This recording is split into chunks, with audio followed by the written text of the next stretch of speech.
Noon hour is here. Check it out. And you're locked on to Utah's highest rated, most listened to sports radio station. It's my station. It's my station. This is Hans Olsen and Scotty G on 97.5, the KSL Sports Zone.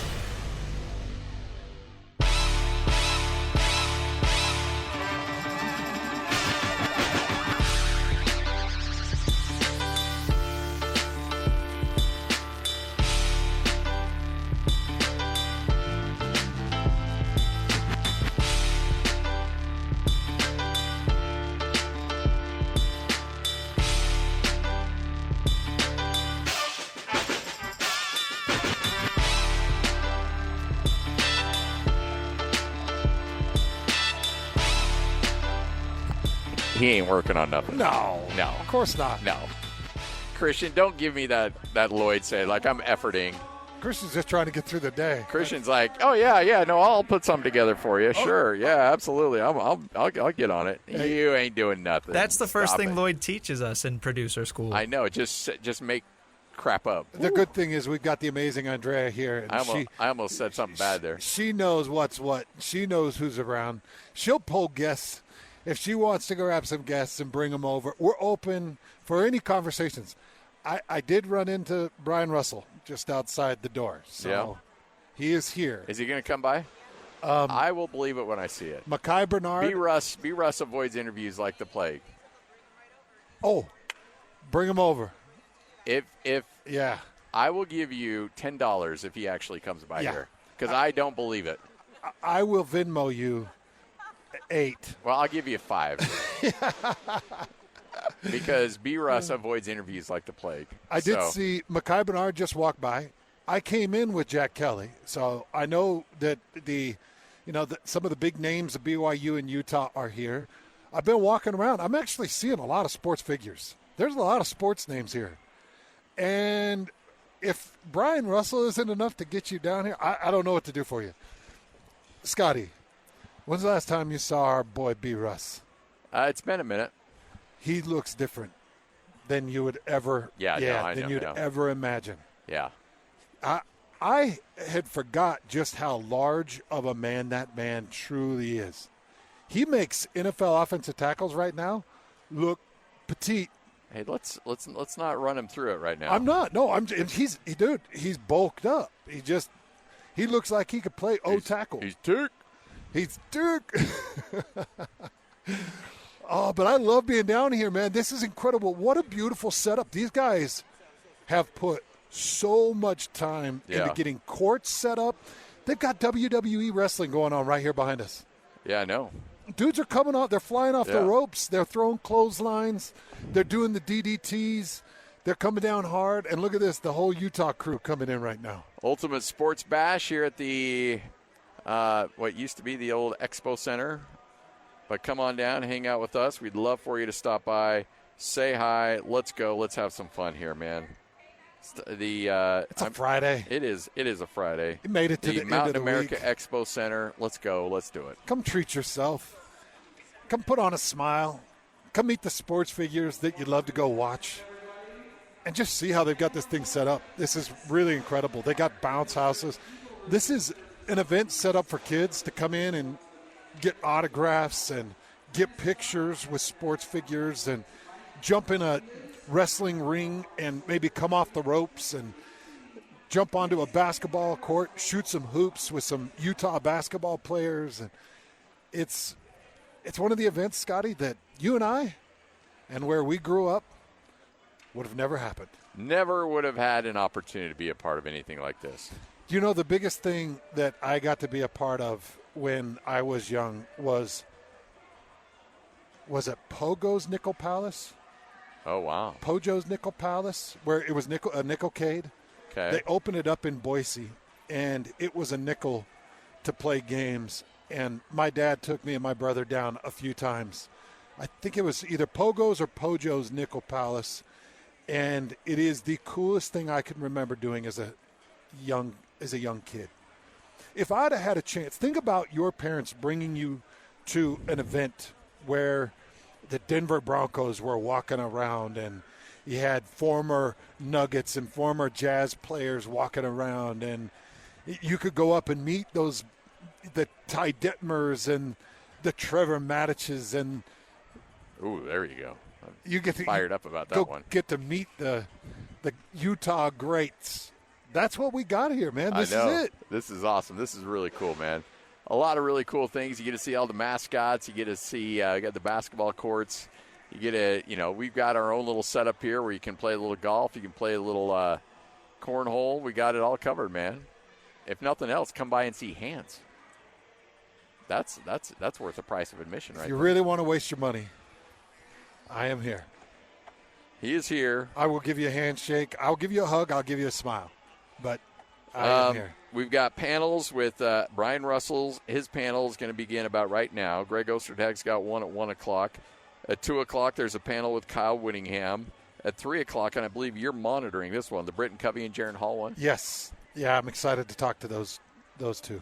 Covered them for a lot of years, Scotty. At 4 o'clock, there's a panel with U of U Athletics with Brant Keithy, Junior Tafuna, Dorian Singer. You've got USU assistant coaches Sharif Shah, Colton Swan. That'll be a good one. There's at 6 o'clock, there's one that features former Jazz Bear mascot John Absey, who's one of my favorite people on the planet. Oh, my gosh, yeah. So I'm telling you, man, we got you covered. When the Jazz Bear was the Jazz Bear. And that's just today. It continues tomorrow as well. When the Jazz Bear was the icon, he was the mascot of the country at that point. Yeah. When John Absey had the suit on.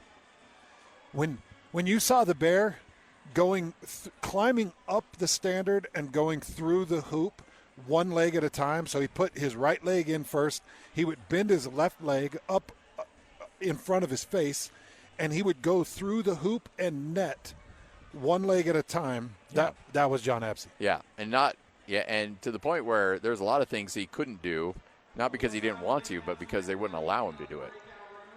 Like there were a lot of things that he did back in the 90s and early 2000s that ultimately the league was like, no, you can't do that anymore. Things that involve fire, probably. Yeah. And the ramp down where he would take like the sled down the stairs. Oh, did they they outlawed that too. So it wasn't that his body gave up on that. No. Nah, we're not going to hurt anybody. And the stories that man went through to his body and the torture that he put his body through is just incredible. That's one I would love to moderate. I would love to be a part of that one. Wow, he's great. How was your trip back? It was good, man. Good drive back. All right, so no major traffic? No major traffic. No, it was pretty slick. All right, so you started telling a story about your flight back. Yeah. And we were about ready to come back on the air, and I'm like, I don't know what direction you're going here, but this sounds like an on-air story. Well, I just almost lost my mind on one of the flight attendants checking people in. So I got a $35 flight back from Vegas. It's $35. And everybody can kind of guess probably what airline. I'm not going to blast the airline, but you can probably guess what airline. Well, I didn't pay for the seat selection because I don't care. I didn't pay for bags because I didn't have any. They said that you could have a personal item, and the personal item could be a backpack. And you saw what I had. Yeah. I had everything that I had it with me at Mount West Conference Media Days because I left straight from Media Days and went to the airport. Yeah. It was this bag. Yeah. Now, it had more clothes in it, but it was this exact bag. And I was holding my iPad because, I'm watching shows.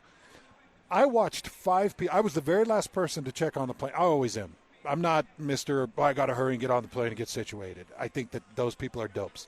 So I wait because I'd rather sit outside than sit in a sneeze-filled, dust-filled airplane that I'm going to be sitting in for 2 hours. So I wait. I see in front of me, I see about 8 to 10 people check in, and nobody notes their personal item. And I was looking at things. I'm like, oh, yeah, good. Well, they're not going to know my personal item. Like, no, everybody had backpacks. Nobody was checking it. I get up there, and the lady's like, sorry, we need to check your backpack to make sure it fits. And I'm like, yeah, the backpack's it's going to fit. And she's like, yeah, well, we need to see that, and kind of elevated her voice a little bit and made a bit of a scene. I'm like, well, I can tell you the backpack's going to fit. And she said, Okay, well, what I'm telling you is we're going to have to see it before you check on the plane. So I was like, okay, fine. So we get over there. The backpack's a little thick, mind you. You know, it's got all my stinky used underwear for 3 days. Yeah. And it had a pair of shoes in it. But I had the iPad because I'm like, I'm not going to stuff that in there. I'm going to hold on to this. I don't want it to be broken. Yeah. That's zone property. So I put the bag on the thing, and it was too thick. And I'm like, oh, well. And she's like, see, I'm sorry, we're going to have to charge. I'm like, well, what's the charge? That'll be $68. I said, I paid $35 for the flight. $68. And she's like, yes, that's going to be $68. That's where they want I to said, get you. This bag's going to fit. So I punched the bag, like, you know, in the middle of it because it had to press thinner. I punch it in the middle of it, and then I throw my elbow down on it, and it started to sink down in there. So I'm like, oh, this sucker's going to fit. So then I kind of lean into it, push hard, and she's like, sir, you're going to knock over the display. I said, huh? I said, all I got to do is get this bag to fit in this slot, right? She's like, well, yes, but it's supposed to kind of just fit in the slot. I said, well, I'm going to get it to fit in this slot. And so I proceed to fold it like it's new pressed dough, and I'm rolling it and pushing it. So finally, I throw an elbow down on it, and it sinks down into this metal separator. Yeah. And I turned to her and I go, there, it's fit. And she goes, well, sir, your iPad has to fit in that slot as well. And I was like, are you kidding me? I said, I'm holding my iPad. At no point am I going to place this iPad anywhere on the airplane. I'm holding it. And she's like, that has to fit into that slot. So I throw another elbow down on the bag because the slot was just wide enough to place the iPad on top of it. So I throw another aggressive elbow with a bit of a grunt, like, oh! And I set the iPad on top of it. I love this story so and much. I said, look, it fits. And she didn't say a word. She just turned and walked off. Wow. And I was like, so this whole charade, this whole parade, for what? For what? And I feel like I was a bit looked at because I'm oversized. Like I'm an oversized individual. You can be a bit intimidating. And I think that I was pulled out of a crowd. And I feel like I was a bit profiled. You feel like you were profiled, I huh? feel like I was a bit profiled. Yeah, I do. And I'm going to probably submit a complaint. You know what? I'm not, because that would take effort. Yeah, no, that takes too much time. And I'd much rather just forget the whole incident happened and move on. And I would say I'll never use that airline again. Yeah, but you are $35. Yeah, you are $35. Yeah. Yeah, it was $35, man. I mean, you just got to. What are you going to do? You just got to pack a little bit more light. Yeah, or slam a little harder. Or just reverse that underwear instead of giving every day has clean underwear. You just kind of reverse it. It was the stupid extra pair of shoes I had. Yeah, I always do one pair of shoes. My size 15 boats. Yeah. That's the one thing about all this travel over the last few years. I've got travel down pretty good. You lean it out? Yeah. You're going to know how to go a little lean and mean on the old travel. Well, the nice thing is when I travel for games, I just buy the bag. Oh, yeah. I just been like, oh, here's $68. Yeah, because you're expensing it. Yeah. Would you like 80? This is our friends down at Provo. Take a tip. Scott's 10%'s coming out of this. He's paying for this. Oh, boo! That isn't funny. That isn't funny. Again, I know what your 10% is, and it could pay for that. Well, because I'm only like 7%. I'm a big net, not gross guy. I think we all are, Scotty. All right, let's get to it. A lot to break down today. Hans and Scotty, 97.5, the KSL Sports Zone. Let's kick it off. Your starting lineup right here on the Zone. This is Hans and Scotty G. Let's go! The lineup is set, and it's time to kick off the show with the biggest topic of the day. This is the starting lineup on 97.5, the KSL Sports Zone.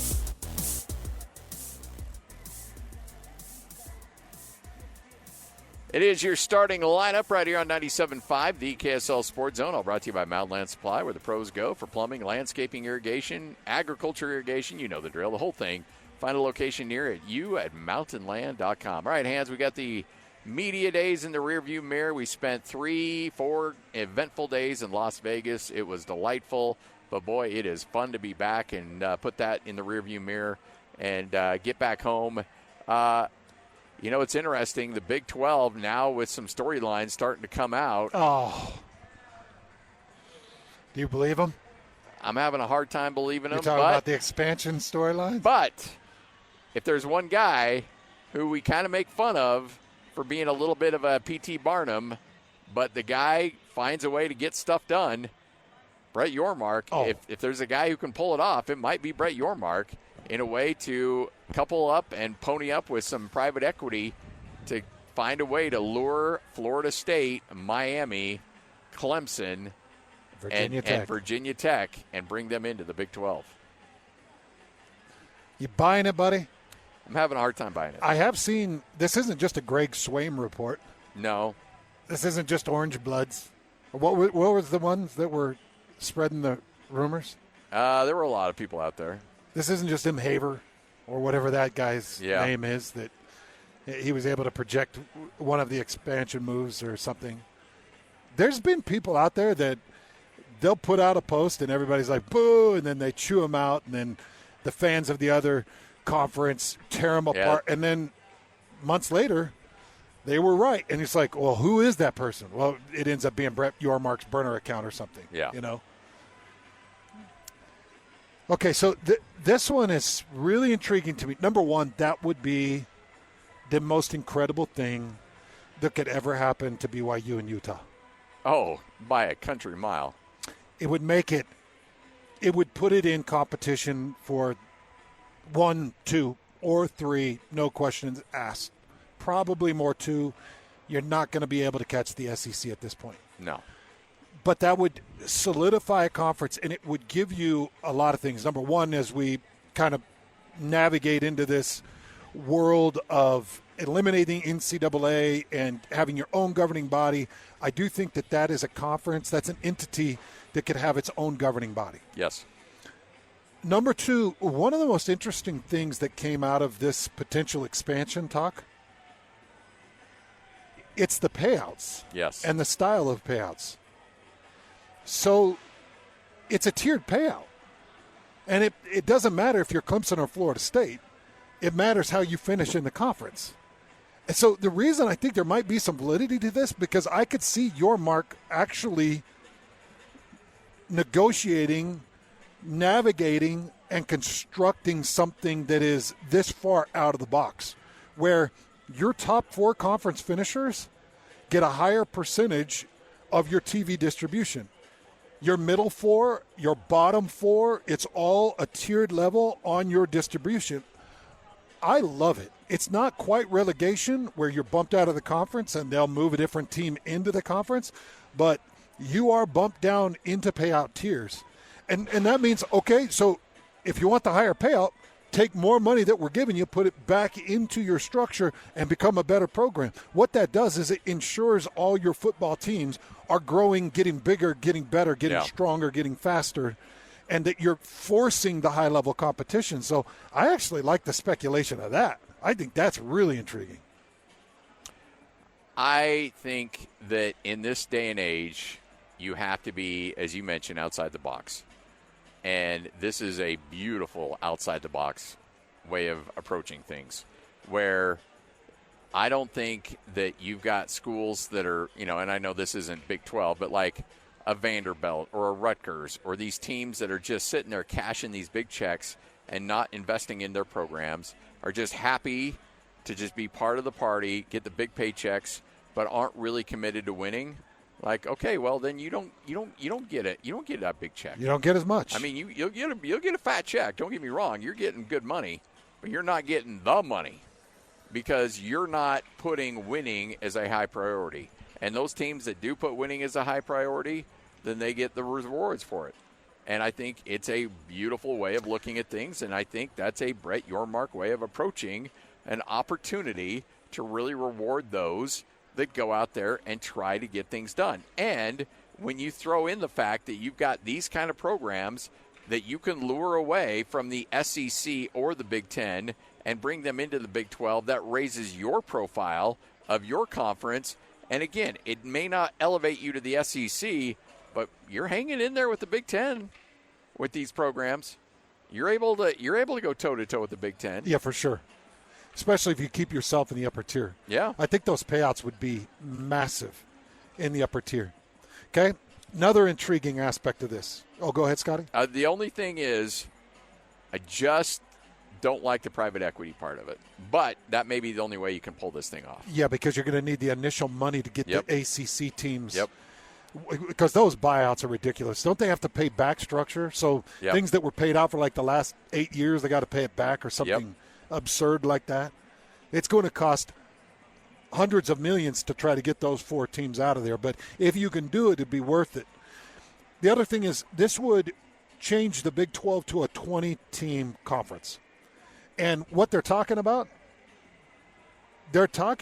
making it exclusive, nearly exclusive, changing it to a 10 or an 11-game conference schedule. Yeah. So that they can keep all the revenues that are built from those internal structures.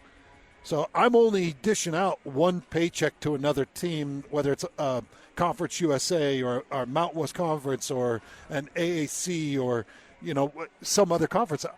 I'm able to sell my product to keep it all internally because I get to show you Florida State versus Arizona. I get to show you Colorado versus Clemson. I can show you. Was North Carolina State in there? No, I don't believe so. It wasn't, was it? No. It was Virginia Tech, right? Was it Notre Dame in the mix too? No, I didn't see Notre Dame. No. Oh, I thought originally Notre Dame, Miami, Florida State, and Clemson were the 4 that I saw. Okay, I didn't see Notre Dame, but geez, I think that pretty much kills the conversation because Notre Dame would never join a partitioned structure where they could potentially take less than anybody. Well, they would be given guarantees. Like you would have to be like, all right, you're Notre Dame, you get a guarantee. So everybody plays for relegation except for probably, yeah. And then does Clemson say, wait a second, we've got more championships than them? And probably Clemson and Florida State, too. Like, I think that's part of the reason why they're able to snag them is that they will play by a different set of rules than everybody else. Hey, anybody out there that's getting caught up in favoritism, welcome to sports. Welcome to sports, man. It's the old saying that you had. What would you do if Troy Aikman fell asleep? Well, I'd wake him up. Wake him up, yeah. Like, sorry. They would bring in the money and the eyes and the structure to allow us. At the very bottom tiers, you're still making $10 million more than you would if we stay as we are currently structured. So you tell me. You could still finish in the bottom of this conference and make $10 million more. You tell me. Now, it would have to be something like that, Scotty. Yeah. But I think a lot of people would say, well, nobody would ever sign off on that. Well, if you show me that I'm going to pull in $58 million in a bottom tier percentage paid structure, well, then I can make a case for that. Yeah. Maybe I do just swallow my pride and say, okay. Now, I don't think that Notre Dame would ever align itself with the Big 12. Like, I think that's a bit of a pipe dream. I think that if Notre Dame would – if the Big 12 comes at Notre Dame with this, then the SEC, but more likely the Big 10 would go and say, like, okay, you want that? We'll give you the same thing. Because Notre Dame is such a prized commodity that Notre Dame would want to be more with the Big 10 alignment because I think they would be – that's more academically with who we align with. Blah, blah, blah. I think that's dying. I don't know. I think the academic thing is dying. It matters to Notre Dame. It matters to Notre Dame. It matters to them. But money matters more, so the Big 12 would have to show more. But, yeah, that's what I'm saying. Like, the Big 10 would match. And the Big 10 could pay more right now. Exactly. Your market have to figure – maybe that's why when we're talking about grant of rights and we're talking about, distribution and revenue sharing and – That's what I'm saying. Like, the Notre Dame, if given an opinion, would go with the Big 10. And I think the Big 10 would do whatever they needed to do to match or beat whatever the Big 12 is doing. And the Big 12 would have to significantly overpay to get Notre Dame. Yeah. But I wouldn't say that about Florida State, Miami, Clemson. I think those guys are there for the taking. Notre Dame just has this crazy inflated ego of themselves. I also think, because I have seen there's been a few projections that have been thrown out there that I've seen with different teams. But what's interesting is we're hearing so much of it, it makes me feel like Yormark's out there causing stir. Oh, yeah. Yeah, dude, he just loves chaos. He's just kicking up dirt. Yeah. And I'll bet that's ticking off the Big Ten and that's ticking off the SEC. And you're right. They're going to be checking their rearview mirror. And they're going to be like, what's happening behind us? Well, maybe let's just go absorb the Big 12. Well, and maybe Yormark's trying to keep this quiet, and it's these other schools saying, hey, we really don't want to be with the Big 12. We'd rather be with the Big 10. So we're going to let everybody know what's going on so that the Big 10 gets their act together so that they'll put together a similar situation so we can go there instead. Screen grabs of text messages. Yes. It's what's burning down coaches right now with illegal recruiting. Oh, man. It's all about positioning. Oh, yeah, because people love to say we're wanted. Yeah, absolutely. Recruits love to say, hey, look, we're wanted. No, yeah, they did not reach out to you. Screen grab. Guess what? Yeah, look at this. Guess what I got right here? Email. Yeah. Oh, did you see this? Hey, Yormark. Just make sure it's all phone conversations. Yep. Make sure it's not tapped or recorded. Yep. Make sure that you got the, what is it? What's the app that will delete your text? Somebody was showing me one the other day. Well, there's one called Snapchat. Well, there's Snap, but there's Signal. Is Snapchat still a thing? Yeah. Signal. Yeah. That's the one. That's the Signal's the one a little bit more business related. Snap is what the kids send the dirty pics on. Right? Yeah, our Z is saying that. Then why do you got a snap count over there, Scotty? I don't. See, look. Scotty. See, look, Signal right there. Who you sending dirty pics to? And why have I never got one? Well. No.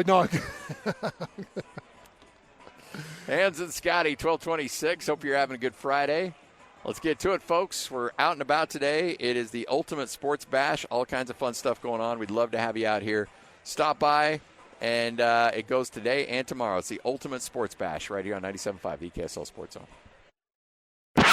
Looking for the latest on the Jazz, Utes, Cougars, and Aggies? Yeah! We've got you covered. This is Hans Olsen and Scotty G on 97.5, the Sports Zone.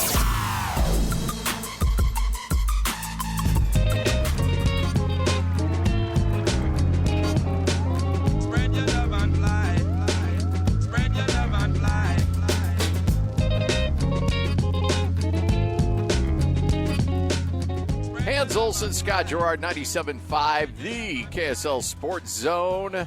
Happy Friday. Everybody's back from the respective media days. We're live here at the Ultimate Sports Bash, Mountain America Credit Union Expo Center. Come on down, hang out with us in Sandy. Activities going on today, tomorrow as well. You get autographs, you get to hang out, great panels. Kyle Whittingham's going to be on a panel. You're going to be anchoring a panel with Sharif Shah and a bunch of other assistant coaches at the U. No, you got the players, right? Yeah. I might do the others too. I don't know. Okay. But I know I'm going to be out there with all those guys. Whatever they tell you to do. I will be here do. doing it. Absolutely. Asking the questions, getting the answers. Getting it. And you can come by and ask the questions. You don't want us. Look, you get tired of us asking questions. You go, come on by. You ask questions. You sure can. I tweeted this out earlier today, Hans. Link as single game tickets are now available. You want to see that Chicago Blackhawk game October 8th against the Utah Hockey Club? Boom. Tickets are available. You want to see the Boston Bruins on October 19th? Boom. Go to just go on my Twitter account. I believe you retweeted as well. And you can get those single game tickets right now. And look, this is NHL. This is big-time hockey. I don't want to hear anybody complaining about costs right now. This is big time. If you want to play with the big boys right now, get your tickets and let's go. Yeah, what do you think about some of the price complaints? I think this is professional NHL hockey. And no disrespect to the Grizzlies who are here at the Utah Ultimate Sports Bash. that's a great option for you. But if you think you're going to watch NHL hockey at Grizzly prices, then you are kidding yourself. Yeah. You get what you pay for, and this is the best of the best. I saw one of my favorite jazz follows. He really good on Twitter and always has good jazz information. I saw he tweeted out a screen grab of the arena prices for the Golden Knights at Utah Hockey Club. No question they're high. Very high. We're talking about, $400 or $500 a ticket in the lower bowl. Yep. We're talking about $150 to $200 in the upper bowl in where you've got good vision. Yep. I'm looking at the New York Rangers game on January 16th. New York Rangers. Okay. It's a high-profile team, right? Very. Lower bowl, you're looking at, anywhere from 255 to 400 range. Upper bowl, you're looking at 99 to about 156. Okay. Depending on your sight lines. And sight lines have a lot to do with it, too. Yep. All right. So there's a few things that we need to address with these prices. First and foremost, I empathize with our listeners. I empathize with the sports fans. We're all getting priced out. We are all getting pinched out, Scotty. Every one of us. The corporate dollar has become the only major purchasing power of good tickets to these professional sporting events. That's the sad truth. The other truth is, I wanted to go to a UB40 concert so bad. Happened just a couple weeks ago. I wanted to go to that concert so bad. UB40's always been one of my favorites. It's my wife's absolute favorite. UB40, huh? Yeah.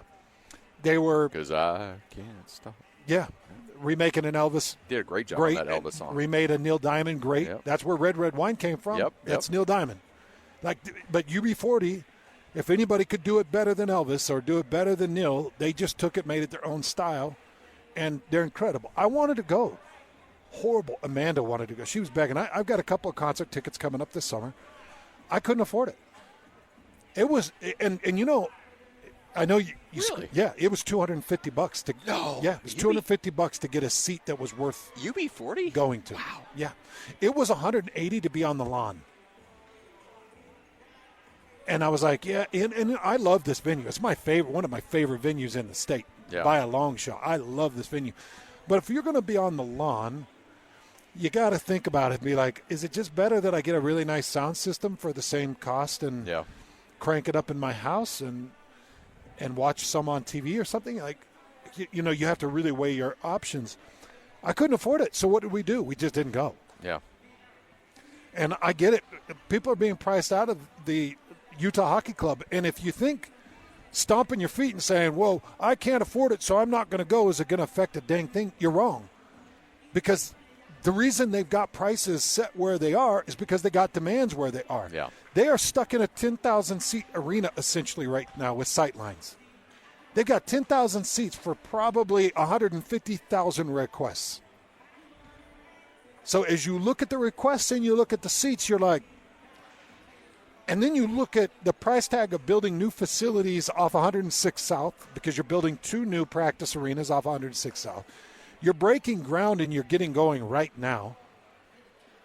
And I know everybody's like, well, I'd like to see the tax breaks, and I would like to see the city tax relief, and I'd like to see, and it's like, hold on, there's initial costs, and everything's really expensive right now, and it's costing them gazillions. Oh, yeah, but they're billionaires. Well, billionaires don't get to be billionaires by giving away money. And billionaires aren't in the money spending business. They're in the money making business. I know exactly what they're up to.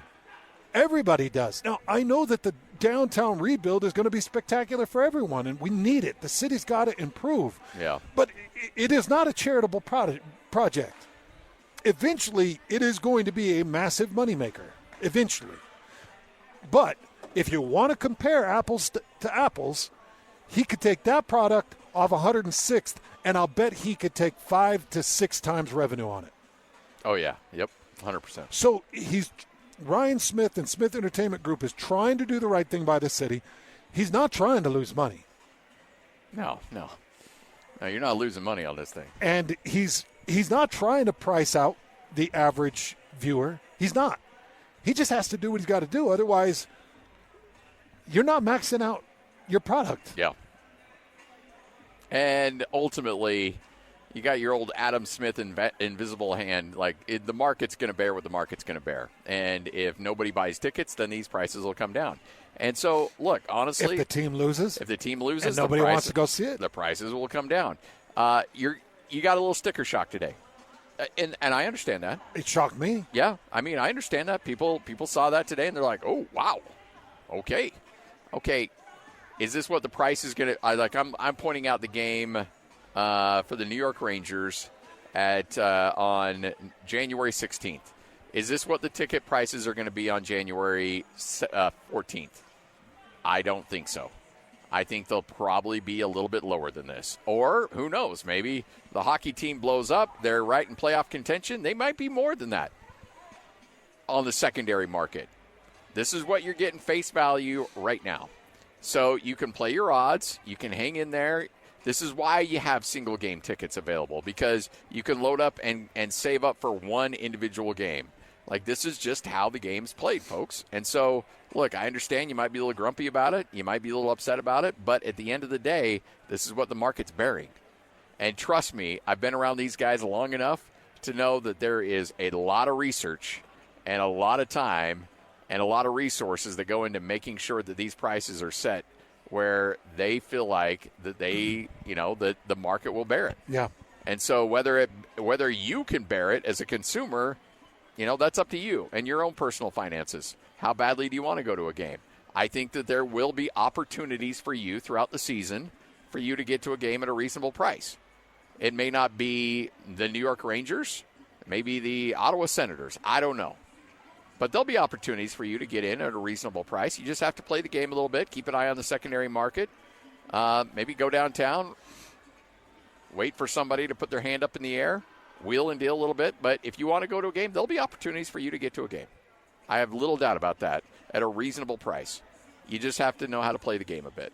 But if you anticipate on July 11th, when individual tickets go out on sale, that you're going to see $20 tickets online, it ain't happening, folks. Not a chance. It just ain't happening. That's not the world we live in right now. No, you can't set that. You can't let that be your standard. Yeah, I mean, if that's what you're anticipating out of this whole thing, then you're not living in the real world. And if this Utah team ends up having a Vegas Golden Knights-like start to their history, then we're just seeing the very base of some of the ticket prices. Yeah. If they're going to fly off the hook and be a playoff team and bring playoff hockey to Utah, it's going to get unbearable for most. It already is unbearable for most. I mean, these ticket prices are heavy. If you want to go see the Bruins or you want to go see the Rangers or you want to go see the Knights, it's heavy. It's really heavy, and I get it. But that's also why it's really important that Ryan Smith make it very visible in broadcasts. Yeah. And very affordable in visibility, because you're not going to get a lot of people here in the state of Utah. You've got 10,000 room for 10,000. You want to get how many eyes on it? I don't know. 280,000 eyes? Yeah, you hope so. I mean, you hope that anybody. I mean, look. Here's the thing. You can complain about the Jazz prices. And Jazz ticket prices. Also know that Ryan Smith took a bath on making sure every Jazz game was available free over-the-air TV. All you had to do is go to your local Walmart and buy a pair of rabbit ears, and you could watch every single Jazz game on over-the-air. That's ridiculous. Now, granted, are you getting into every Jazz game in the Delta Center? No, but you have accessibility, and it would not surprise me if something very similar is coming out with the hockey team, where you'll have over-the-air coverage on TV. That needs to happen. So okay, so are you getting into a game? Maybe not. Are you getting season tickets at $20 a ticket? No. But guess what? You have an opportunity to go to your local Costco, drop $400 on a 72-inch TV, get a sound bar, and have an incredible home theater experience where you can watch these games live. Okay, so to that point, anybody that watched Stanley Cup coverage between the Panthers and the Oilers this most recent season, what did we see every time they went to Edmonton coverage? We saw about 40, 50,000 fans that were smashed into a gathering outside of the arena because they can't afford to, nor can they house those fans. So when you're restructuring downtown the way Ryan Smith is attempting to restructure downtown, and we keep hearing the concepts of these gigantic video boards that are going to be out in the plaza. Yeah. I think the idea and the goal is I still want to make this an interactive, exciting experience for the fans, because when you're watching the great NHL markets, they all have a corridored off area where they're doing everything they can to make it as comfortable and as exciting and as supportive and whatever it is for fans that can't get into the arena. Yeah. And then that's why those cameras always pan outside, because they know those fans are probably the more loyal. Those fans are probably the ones that wish they could afford it, but they are there in the plaza. And the people that are actually in the building, they probably work for the actual Edmonton Oil Company. Yeah. You know what I mean? Yeah. It's corporate. It's corporate. Yeah. Which is frustrating to me. I know it's frustrating to you. I know. Look, I get it.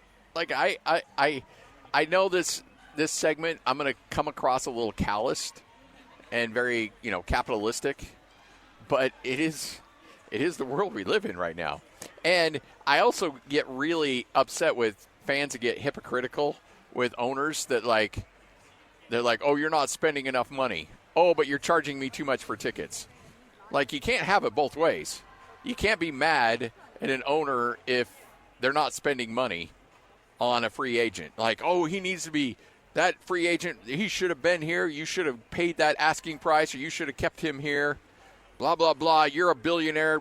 And then all of a sudden on the flip side being like, you're a billionaire. Give me $20 tickets. Like, you can't have it both ways. Like, you've got to earn money to be able to spend money and invest in your team to make it a winner. And I'm just glad there's somebody in this market that's got the money that can make this a reality for a lot of dreamers that want it to some level. So if you don't have the money to get to a game, there should be options available to you, and I believe that Smith Entertainment Group's going to go out of their way to make sure that it's available to you via TV or stream or however you want to consume it. I think they will. I think you can pretty much plan on that. All right, 1246, Hans and Scotty, Ultimate Sports Bash, live down here at the Mountain America Credit Union Expo Center. Come on down, hang out with us. We got all kinds of great activities going on. Great panels going on at the Brian Russell one's going on as we speak. Greg Ostertag, Kyle Whittingham, Britton Covey, Jaron Hall, Brant Keithy, Junior Tafuna, Dorian Singer, Sharif Shah, Colton Swan. These are all guys that are going to be part of big panels that you can be a part of. They've got all kinds of great activities here. They've got a huge court where you can just come by and shoot some hoops, hang out with me and Hans. It's all here at the Mountain America Expo Center today and tomorrow. The Ultimate Sports Bash, 97.5, the KSL Sports Zone. Number one. Miss any part of the show? Every moment of every show is available in podcast form by searching Hans and Scotty on your favorite podcasting platform or online at KSLSports.com. This is Hans Olsen and Scotty G on 97.5, the KSL Sports Zone.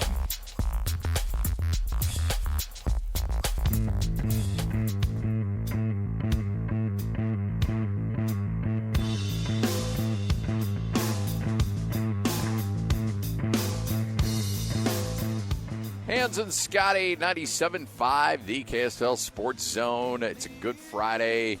Everybody's back from the respective media days. We got a lot going on, a lot to break down, a lot to recap as well. So Again, we got you covered from top to bottom.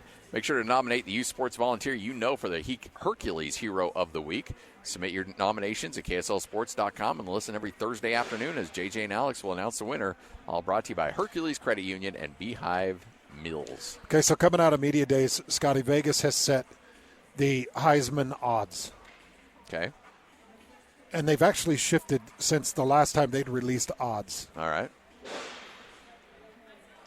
Is the Cameron Ward at Miami, is that Washington State's Cameron Ward? Yes. Did he transferred out of? He did. Oh, he's getting paid. Oh, yeah, big he's time. He's a great quarterback. Yeah. Okay, Cam Ward checks in. Garrett Nussmeier down at number 9. You've got Will Howard at Ohio State, 6. Jackson Dart at 5 with Ole Miss. Garrett Nussmeier? Yeah. Is that the kid of Doug Nussmeier, LSU. the Idaho quarterback? I believe it is, yeah. Remember him at University of Idaho? Absolutely you do. Garrett Nussmeier, you have to check that out. I think it is. You got Jackson Dart at... It is, Doug Nussmeier. Yeah. Wow. Did he not... Idaho guys remember him well. Didn't Garrett Nussmeier, wasn't he in Boise State for a minute? No, it was University of Idaho. Oh, Garrett? Yeah, I thought Garrett may have started his college career at Boise State. I could be completely wrong. And then he transferred. He went right to LSU? Yeah, that's correct, yeah. Okay. According to the wiki. Yeah, the wiki's right. Well, I mean, I don't know if it's right. I don't know how much you trust. Isn't that crazy? Nussie's son is doing that? That is crazy. I didn't know that. Jackson Dart at number 5. Quinn Ewers at number 3. Carson Beck in Georgia at number 2. Okay. Your overall favorite on odds by the Vegas odds setter. Don't say it. Dylan Gabriel with Oregon. Transferred out of Oklahoma. Yep. He's moved himself to Oregon. They're putting a high price on that offense and that style, and they're saying that Dylan Gabriel could be your Heisman Trophy winner. Well, I mean, we talked to Yogi Roth yesterday, a little bit off the air, and asked him about Oregon. He goes, Oregon's going to be just fine. He thinks they're going to. He thinks they got a chance to win the Big Ten in year 1. I think Ohio State's got a little bit to say about that. I think that everybody's going to want to mistreat him. Oh yeah, they're going to be the uglies. Yeah. Well, I don't think we can use that phrase. Yeah, anymore. you can. Can we? Yeah, absolutely. All right. Yeah, because we're both redheaded. So. Oh, we can make fun of our own then? Yeah. Okay. I think so. All right. But, Scotty, we watched the newcomers to the Big 12 get mistreated. Oh, yeah. But they were all coming from G5s. And I know I agree. BYU was independent. I agree. You're right, 100%. Different set of circumstances. Yeah. And Oregon has been up there in the conversations, throwing blows, and they are a great organization. So you're right, 100%. But I guess I bring that up, Scotty, because I was watching BYU versus West Virginia this morning. Yeah. And I just wanted to throw up in my lap. I could not believe how bad it was. West Virginia was up, 35-0 going into the 4th? And you pointed out specifically offensive line play, too. It was offensive line, and it was defensive line. Yeah. The defensive line was horrendous. They gave up 340 yards rushing in that game. They were able to muster up 65 or something. And that's West Virginia. Now, I know West Virginia, they exceeded expectations. But when we were sitting at Big 12 Media Days, and I'm watching Coach Brown and I'm watching these West Virginia players, I'm like, well, there's one win for BYU. Yeah. I think we were all thinking that. And then they followed that performance up against Iowa State, and it was just as bad. Now, somehow they circled the wagons for Oklahoma State and Oklahoma and weren't humiliated. They weren't embarrassed. But West Virginia and Iowa State, it was like, geez, man, those guys had it out for BYU. Yeah. They were playing nasty. I put together about 8. You going to release it? No, I did one. I did release one. I released one clip, and I'm done. I hope people understand the amount of, and I hope you don't mind me saying this, the emotional turmoil you put yourself through on these videos. Yeah. Because ultimately you know what it's like to be these players, and how the eye in the sky can make you look really silly. Yes. But you also, and I know how bad football really hurts you to your core. Yeah. And so part of you wants to put people on blast, but then you also remember what it's like to be a player. To be the you guy. don't want to be on blast. Yeah. So the amount of emotional turmoil, I feel for you, man. Like, I don't know how you do it, and the amount of conflict that goes through your brain on how you handle these situations. Yeah, because you got to answer to the players and, the players' families. And, Oh, yeah. And people see it, and you got to be as accurate as you possibly can. But you also want to tell the story. But you want to tell the story because BYU fans got to know. Yeah, they deserve to know. But West Virginia were putting BYU players on their backs. They were driving them into the ground, and then they were splashing them, and they were dragging on them. And it was a whole display of dominance that is like, geez, you don't. Like just challenging manhood. You see that in the canine world. You don't typically see that in Homo sapien world. Yeah. And I'm like, okay, well, they got to answer the call. So Oregon is going to have that target. Yeah. BYU is still going to have that target. Colorado, Utah, they're going to have that target. We'll see how they handle being that target coming into as a newcomer to the Big 12. But BYU at times, especially on the back end of the season, didn't handle it well. But everybody now is like, well, it's their second year. They better be much better. And I'm like, I don't know. Because it feels like there was less transfer portal usage this year than there have been in years past. And I'm not seeing this dramatic jump in overhaul of the offensive and defensive line talent. It's going to be largely the same guys. And it took Utah 4 years to be able to be physically competitive in the Pac-12. It did. Week in and week out. And once they caught up, they've stayed up. Oh, yeah, yeah. But I'm almost to the point where I'm like, geez, everybody, let's back off of this. If they can get to 6 wins, what? But then there's the competitive part of you that's like, screw that. Fans aren't paying for 6 wins. Yeah, yeah. It is such a conflict, and it generates interest. I'm so pumped to get to this season and to see how they handle Wyoming and SMU, let alone that 5-game stretch at the back end of the season that's murderer's row for Big 12 play. Hans and Scotty, 97.5, the KSL Sports Zone, just past the 1 o'clock hour, live here at the Ultimate Sports Bash, the Mountain America Expo Center. We want you to come on by, hang out, see us, check out the facilities. This is a beautiful event that's going on right now. All kinds of great venues, all kinds of great booths, all kinds of great panels that you can just sit in and interact with players, coaches, former players, former stars, former Jazzmen, BYU, Utah players. It's all available for you here at the Mountain America Expo Center here in Sandy. It goes today and tomorrow right here on 97.5, the KSL Sports Zone.